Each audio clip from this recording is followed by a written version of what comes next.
Pada era globalisasi saat ini, pengembangan pariwisata dapat dijadikan sebagai prioritas utama dalam menunjang pembangunan daerah.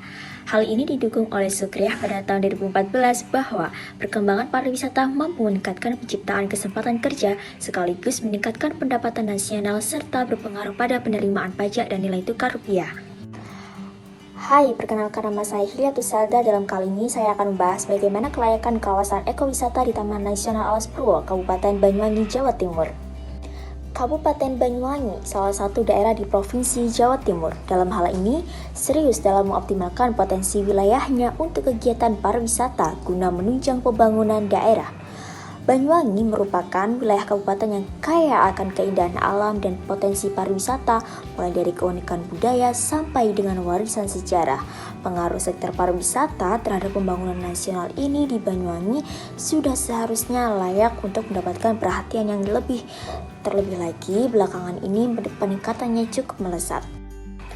Istilah daya dukung dan ekowisata, apakah itu? Ekowisata sendiri adalah pembatasan jumlah wisatawan sesuai dengan daya dukung kawasan. Sedangkan daya dukung sendiri atau carrying capacity adalah ukuran batas maksimal penggunaan suatu area berdasarkan kepekaan atau toleransinya dipengaruhi oleh berbagai faktor alami, seperti ketersediaan makanan, ruang tempat hidup atau habitat, tempat berlindung, dan ketersediaan air. Pengembangan wisata apakah perlu? Jadi, perlukah daya dukung ekowisata?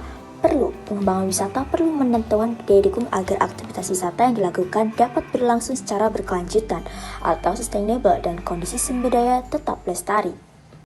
Bertolak dari penjabaran sebelumnya, maka yang menjadi rumusan permasalahan yaitu bagaimana konsep pemodelan pengelola ekowisata di kawasan Taman Nasional Alas Purwo ini dapat dikombinasikan untuk pembangunan ekonomi dan pelestarian lokal dengan model causal loop diagram. Untuk metode penelitian dalam studi makalah ini menggunakan pendekatan causal loop diagram, di mana pendekatan CLD ini terkait dengan metode dinamika sistem. Metode dinamika sistem ini merupakan sebuah metode pemodelan yang penerapannya erat berhubungan dengan pertanyaan tentang dinamika sebuah beberapa tendensi dalam beberapa sistem yang kompleks. Sedangkan untuk pendekatan causal loop diagram sendiri menyatakan hubungan sebab akibat di antara sekumpulan unsur yang berjalan di dalam sistem.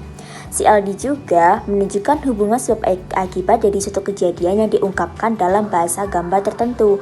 Bahasa gambar itu biasanya berupa anak panah yang menghubungkan beberapa variabel yang menunjukkan sebab dan bagian ujung menunjukkan akibat.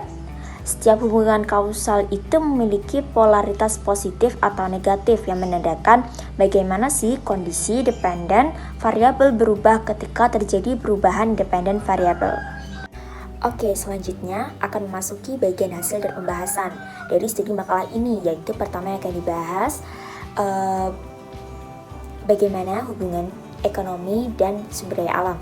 Biasanya, jumlah wisatawan yang naik itu akan dibarengi dengan peningkatan pembangunan infrastruktur juga dan fasilitas pariwisata, di mana hal-hal tersebut itu akan berdampak juga pada kualitas sumber daya alam yang kemungkinan akan menurun.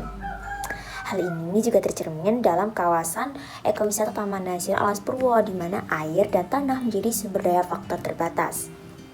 Dapat kita lihat di gambar satu ini menunjukkan bahwa kebutuhan lahan untuk perluasan wisata akan mempengaruhi daerah dalam konservasi dan kemudian akan berdampak pada daya tarik wisata melalui peningkatan kearifan lokal daerah. Di sisi lain, pembangunan infrastruktur dan fasilitas pariwisata juga akan membawa peningkatan, yaitu dapat menarik wisatawan. Dapat dilihat juga bahwa sumber daya air itu sebagai sumber utama pasokan untuk kegiatan di kawasan ekowisata, di mana kegiatan pariwisata sebagian besar adalah dari air di dalam tanah, namun tingkat kesediaannya tergantung pada jumlah wisatawan. Selanjutnya memasuki pada gambar kedua, yaitu diagram hubungan antara sosiodemografi dengan sumber daya alam. Pengembangan ekowisata itu dapat menciptakan kesempatan kerja melalui berbagai layanan jasa wisata yang terkait, seperti hotel, restoran, dan transportasi yang kemudian akan menarik wisata mancanegara datang. Dampaknya adalah populasi jumlah penduduk di kawasan akan meningkat. Selama penduduk yang lain tersebut itu memproduksi terus limbah dan polusi, maka juga akan berdampak pada sumber daya air dalam tanah dan juga kesejahteraan warga lokal di sana. Faktor lainnya adalah kenaikan permintaan akan konsumsi pangan itu akan dapat mempengaruhi pada kesejahteraan daerah yang disebabkan oleh meningkatnya biaya hidup. Selain itu, kualitas pendidikan juga dapat berpengaruh, sementara siswa juga berkaitan erat dengan adanya imigran itu tadi. Akibatnya, kesejahteraan warga lokal lagi akan dapat terpengaruh. Bagian terakhir yaitu implikasi kebijakan. Pemerintah daerah Kabupaten Banyuwangi bersama para aktor kegiatan ekowisata di Taman Nasional Alas Purwo dihadapkan dengan beberapa masalah sekaligus. Yang pertama adalah kenyataan bahwa pembiayaan untuk menjalankan pemerintahan agar dapat melaksanakan fungsi dengan baik, sementara daerah itu membutuhkan dukungan promosi yang maksimal dari pemerintah provinsi maupun pemerintah pusat guna pembangunan infrastruktur penunjang untuk meningkatkan jumlah kunjungan wisata mancanegara maupun lokal. Sekian dari saya, terima kasih.